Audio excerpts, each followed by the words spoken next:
히브리서 3장 1절부터 9절까지 말씀입니다. 함께 읽겠습니다. 그러므로 함께 하늘의 부르심을 받은 거룩한 형제들아, 우리가 믿는 우리의 사도이시며 대제사장이신 예수를 깊이 생각하라. 그는 자기를 세우신 이에게 신실하시기를 모세가 하나님의 온 집에서 한 것과 같이 하셨으니, 그는 모세보다 더욱 영광을 받을 만한 것이 마치 집 지은 자가 그 집보다 더욱 존귀한 것 같으니라. 집마다 지은 이가 있으니 만물을 지으신 이는 하나님이시라. 또한 모세는 장래의 말할 것을 증언하기 위하여 하나님의 온 집에서 종으로서 신실하였고, 그의 손은 하나님의 집을 맡은 아들로서 그와 같이 하였으니, 우리가 소망의 확신과 자랑을 굳게 잡고 있으면 우리는 그의 집이라. 그러므로 성령이 이르신 바와 같이 오늘 너희가 그의 음성을 듣거든 광야에서 시험하던 날에 거역하던 것 같이 너희 마음을 완고하게 하지 말라. 거기서 너희 열조가 나를 시험하여 증거하고 증험하여 40년 동안 나의 행사를 보았느니라. 아멘. 오늘은 믿음은 맡김이다라는 제목으로 말씀을 나누기로 합니다. 우리가 지금 계속해서 믿음에 대해서 살펴보고 있습니다. 믿음은 사랑이다, 믿음은 섬김이다, 믿음은 내려놓음이다 라고 얘기를 했고, 또 오늘은 믿음은 맡김이다 라는 말씀을 드리고자 합니다. 우리 인생에 문제가 생겼을 때 믿음이 있는 사람과 믿음이 없는 사람에는 여러 가지 반응의 차이들이 있습니다. 어떤 이는 분명히 인생에 큰 문제가 눈앞에 있음에도 불구하고 아무런 걱정이나 근심이 없어 보이기도 하고, 어떤 이는 큰 문제로 인하여서 초조해하며 긴장하며 안절부절하지 못하는 것을 보게 됩니다. 무엇 때문에 이렇게 어떤 사람은 똑같은 문제, 똑같은 인생의 환란 가운데 긴장하고 초조해하고 걱정과 근심 때문에 밤잠을 이루지 못하고, 어떤 사람은 그 모든 문제가 있음에도 불구하고 더 잘 자고 편하게 쉬고 담대하게 그 문제를 받아들일 수 있을까요? 물론 어떤 사람은 그 문제가 너무 해결할 수 없기 때문에 자기가 인식하에서는 어떻게 할 수 없기 때문에 그 문제에 대해서 포기해버리는 사람도 있기도 합니다. 그런데 이 문제의 반응에 있어서 차이가 나는 이유는, 그것을 어, 내가 그 문제에 대해서 어떻게 대응하느냐의 차이는 바로 내가 맡길 수 있느냐, 맡길 수 없느냐에 있습니다. 사람마다 각각 자기의 믿음을 따라서 태도가 달라집니다. 어떤 이는 그 문제에 대해서 덤덤하기도 하고, 어떤 이는 그 문제에 대해서 개의치 않기도 합니다. 그것은 바로 맡김의 문제가 있는데, 맡김에 따라서 다른데, 믿음에 있음에도 불구하고, 어떤 사람은 믿음 안에 있음에도 불구하고 내가 다 준비하고, 내가 다 해결하고, 내가 다 조정해야 하는 사람이 있습니다. 어떤 사람은 믿음과 나의 삶이 별로 관계가 없는 사람도 있습니다. 믿음은 믿음이고 삶은 삶이다 라는 사람도 있습니다. 여러 가지의 삶의 상황 가운데서 과연 나는 어떤 사람입니까? 나는 문제가 있을 때 근심하고 걱정하고 안절부절 못하는 사람입니까? 그 문제 해결 위해서 내가 나서고 그 문제 해결 위해서 내가 안절부절 못하는 사람입니까? 아니면 그 모든 것을 하나님께 맡겨놓고 담대하게 하나님께서 하시는 일을 향해서 나아가는 사람입니까? 성경은 맡기는 거에 대해서 몇 번의 이야기를 하고 있는 것을 볼 수가 있습니다. 잠언에서는 너의 행사를 여호와께 맡기라라고 말씀하고 있고 있는 것을 알고 있습니다. 그리고 우리가 자주 사용하는 베드로전서 5장 7절에서는 너의 염려를 다 주께 맡겨버리라라고 말씀을 하고 있습니다. 물론 시편에서도 내 집을 여호와께 맡기라라고 말씀하고 있습니다. 37편 5절에서는 내 길을 여호와께 맡기라고 말씀하고 있습니다. 행사를 맡기고 염려를 맡기고 짐을 맡기고 길을 맡기라고 말씀을 하고 계신데 과연 우리는 어떻습니까? 우리의 삶 속에 나의 염려를, 나의 행사를, 나의 짐을, 나의 길을 여호와께 맡기고 있습니까? 어떤 분이 이렇게 말씀하고 계신 것을 볼 수 있습니다. 맡긴다는 것, 그 맡긴다는 말은 한계를 가지고 있는 우리가 무한하신 하나님의 능력을 의지하는 것이다라고 말씀하고 있습니다. 맡긴다는 것은 나는 할 수 없지만 내가 하나님을 의지함으로 인해서 내가 하나님을 의지함으로 하나님의 능력을 의지함으로 한다는 것입니다. 소극적으로 내가 지금 딱 멈춰가지고 하나님께서 무언가를 해줄 때를 기다리는 것이 아닙니다. 내가 하나님께 맡기는 것은 내가 나의 일을 하나님께 내려놓고 나의 일을 하나님께 맡겨놓고 내가 나의 일을 해가는 것입니다. 내가 그 시간에 고민하고 그 시간에 걱정하고 그 시간에 내가 어떻게 해야 되지 안달복달 하는 것이 아니라 그 시간에 하나님께서 나에게 주신 일을 하는 것, 그것이 맡기는 것, 맡겨버리는 삶입니다.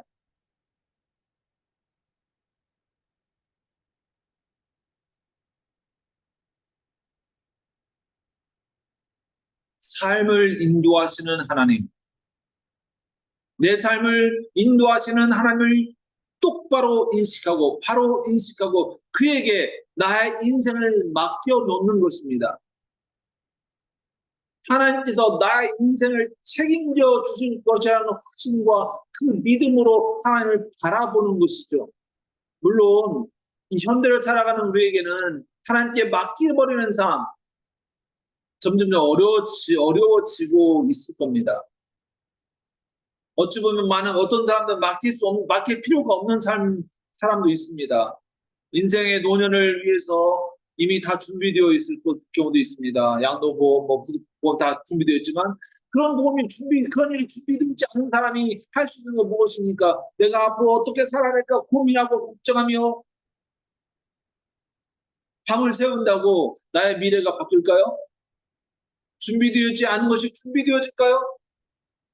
하나님께 맡겨놓고 내가 할 수 있는 일을 하는 것이 필요합니다.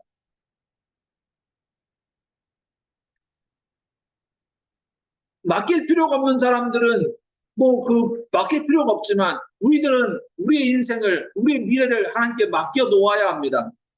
우리는 준비되어 있지 않습니다. 그렇기 때문에 맡길 수가 있습니다. 갖춰져 있지 않기 때문에 맡길 필요가 있습니다. 많은 사람은 갖출 필요가 없기 때문에 맡길 필요도 없습니다. 내가 다 계획하고 내가 다 준비해놨기 때문에. 그런데 우리는 하나님께 내 인생을 맡겨야 될 필요성이 있는 사람들입니다. 로버트 콜만은 이렇게 말합니다. 하나님께 자신의 인생을 맡기지 못하는 이유에 대해서 말하고 있습니다.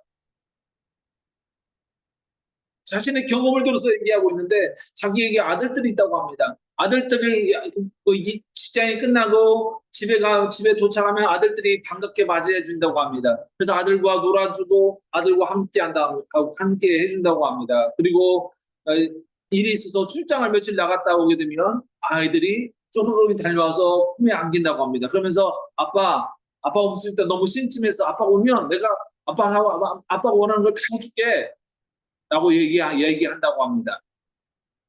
그랬을 때 어떤 아빠가, 어떤 엄마가, 어떤 부모가 그래 내가 원하는 거 다 해줄 거야? 그러면 너 앞으로 이것도 하지 말고 저것도 하지 말고 이건 해야 되고 저건 해야 되고 모든 것을 그렇게 하지 말고 그렇게 말하겠습니까? 아들이 싫어하는 것을 지키겠습니까?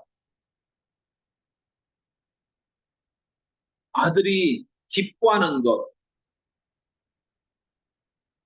그런데 우리는 어떻습니까? 우리가 하나님을 만나고 하나님께 즐거워하고 하나님께 헌신하고 하나님께 영광을 돌리고 하나님께 주님 나의 인생을 주님께 맡깁니다 라고 하나님께 내 인생을 맡겼을 때 하나님은 어떻게 반응을 하신다고 생각합니까? 많은 사람들이 하나님께 내 인생을 맡기지 못하는 이유가 뭐냐면 하나님이 나의 모든 즐거움을 빼앗아갈 수도 있다는 겁니다. 내가 하나님께 내 삶을 헌신했더니 하나님께서 나를, 내 자녀를 목사로 보내더라. 하나님께서 내 인생을 헌신했더니 내 자녀를 해외도 보내더라. 내 기쁨이 없어지겠다라고 생각하는 분들이 많이 있다고 합니다. 그래서 하나님께 헌신할 수 없답니다. 인생을 맡기지 못하는 이유는 하나님 앞에 하나님께서 나의 즐거움을 빼앗아 갈까봐 두렵다는 것이죠. 우리가 인생에 있어서 하나님을 향한 온전한 맡김이 시작되기 위해서는 하나님과의 깊은 관계가 이루어져야 합니다. 하나님을 깊이 사랑해서 그 사랑 안에서 나오는 감동과 그 말씀을 나를 위한 것으로 받아들일 수 있어야 합니다. 그런데 나를 위한 것이 아니라 내가 하나님의 일을 하기 위한 것, 하나님이 나를 일을 시키기 위한 것, 하나님이 내 자녀들을 일을 시키기 위한 것이라고 생각하기 때문에 하나님께 내 삶을 맡기는 것에 대해서 두렵습니다.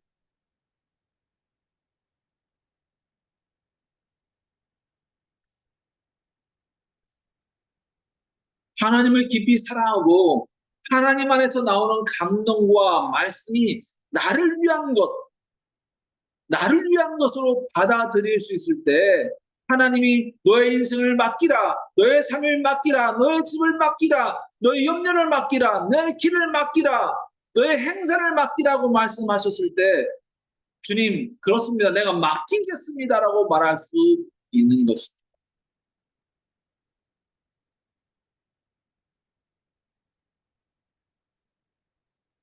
많은 경우에 우리는 하나님의 감동을 나를 위한 것이 아니라 다른 사람을 위한 것으로 생각합니다.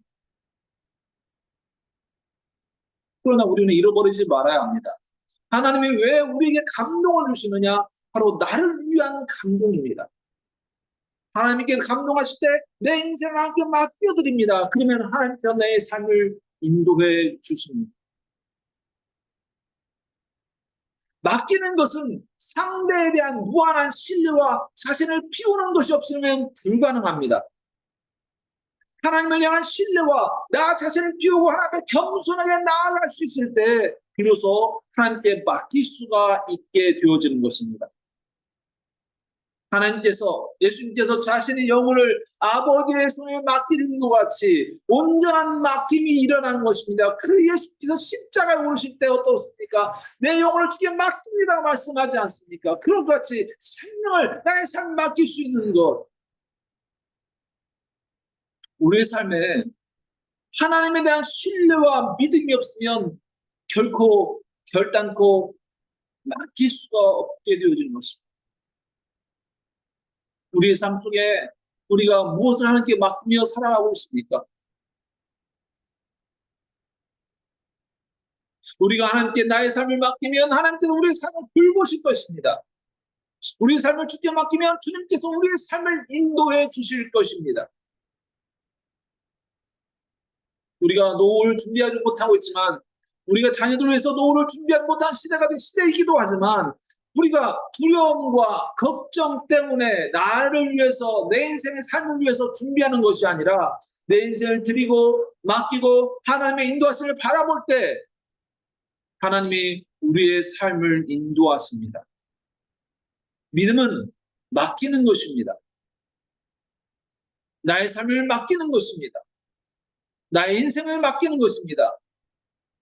하나님이 인도하시는 대로 내가 어디든지 따라가는 것, 그것이 믿음입니다. 하나님께 맡겨진 인생을 살아가는 사람은 인생의 고민이 내가 아니라 하나님께 있어야 됩니다. 하나님께서 나의 삶을 인도하실 수 있도록 내 삶을 하나님께 맡겨드려야 합니다. 그렇다면 믿음은 맡김이라고 했는데 어떠한 맡김이 있어야 할까요? 첫 번째로 예수를 생각하며 맡기라는 것입니다. 생각하면서 맡기라는 것입니다. 예수를 생각함으로 맡기라는 것입니다. 1절에서 이렇게 말씀하고 있습니다. 그러므로 함께 하늘에 부르심을 받은 거룩한 형제들아, 우리가 믿는 우리의 사도이시며 대제사장이신 예수를 깊이 생각하라. 이 물론 묵상하라는 말씀이기도 합니다. 예수님을 깊이 묵상하면 예수 일생 묵상하면서 내 인생을 맡겨야 된다는 것입니다. 우리가 하나님께 우리 인생을 맡길 때 어떤 보수나 어떤 반대 극부를 바라보면서 맡기는 것이 아닙니다. 우리가 하나님께 우리 인생을 맡기는 이유는 무엇입니까? 하나님께서 우리의 인생을 인도해 주실 것이라고 믿기 때문입니다. 우리를 하나님의 인도하신 가운데 거하게 하실 것이라는 것을 믿기 때문입니다.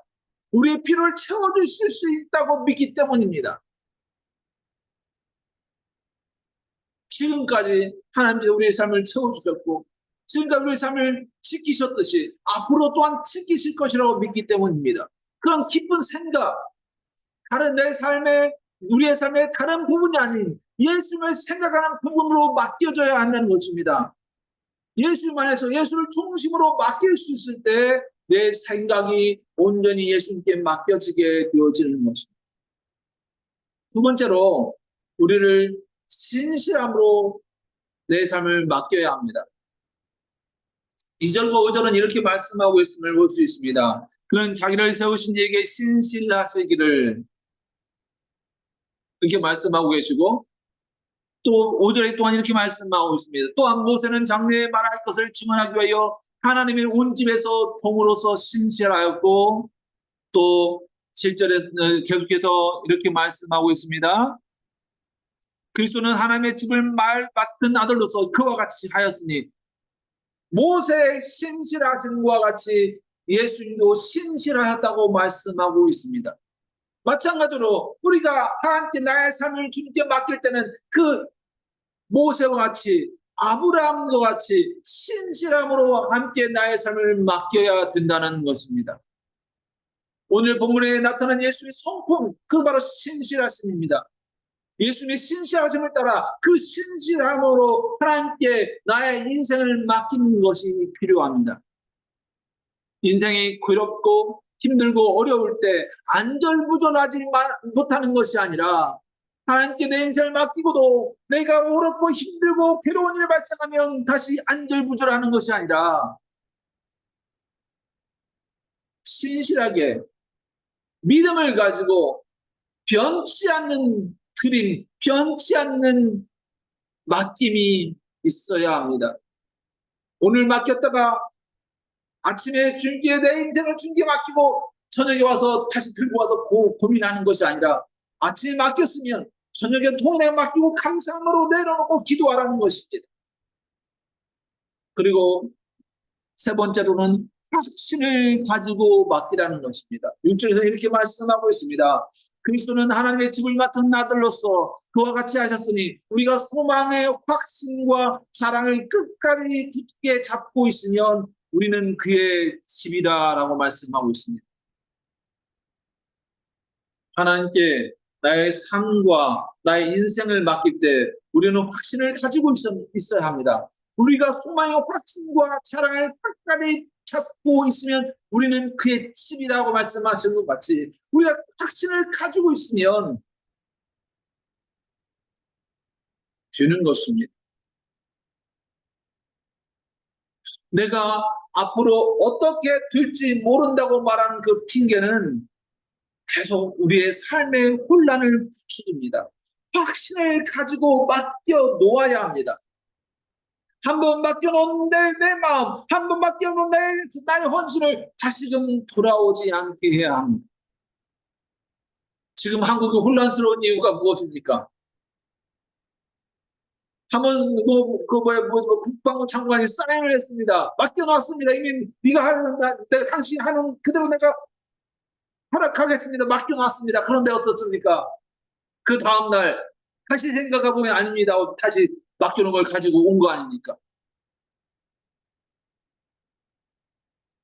내가 결정을 하고도 그 결정이 옳은지 그른지에 대해서 확신하지 못하고 있었기 때문에 물론 그 위협일 수도 있지만 그렇기 때문에 지금 혼란스러운 상황이 발생하는 것입니다. 우리의 삶 가운데 함께 내 삶을 맡겼다고 한다면 뒤돌아보지 말아야 합니다. 확신을 가지고 계속해서 맡겨놓은 채로 내 삶을 살아가야 하는 것입니다. 하나님을 향한 사랑의 확신으로 변함없는 맡김을 이루는 삶, 그것이 바로 우리 삶이 되어야 합니다. 우리 그리스도인은 자신의 인생을 하나님께 맡김이 필요합니다. 예수님을 중심으로 예수님 안에서 자신의 인생을 하나님께 맡길 수 있어야 합니다. 예수님을 중심으로 삶을 맡길 때 신실한 마음으로, 변하지 않는 마음으로 맡김이 필요합니다. 불안과 공포가 아니라 믿음을 가지고 맡기는 삶. 그 삶이 우리에게 소망이 되고 우리에게 기쁨이 됩니다. 기도하겠습니다.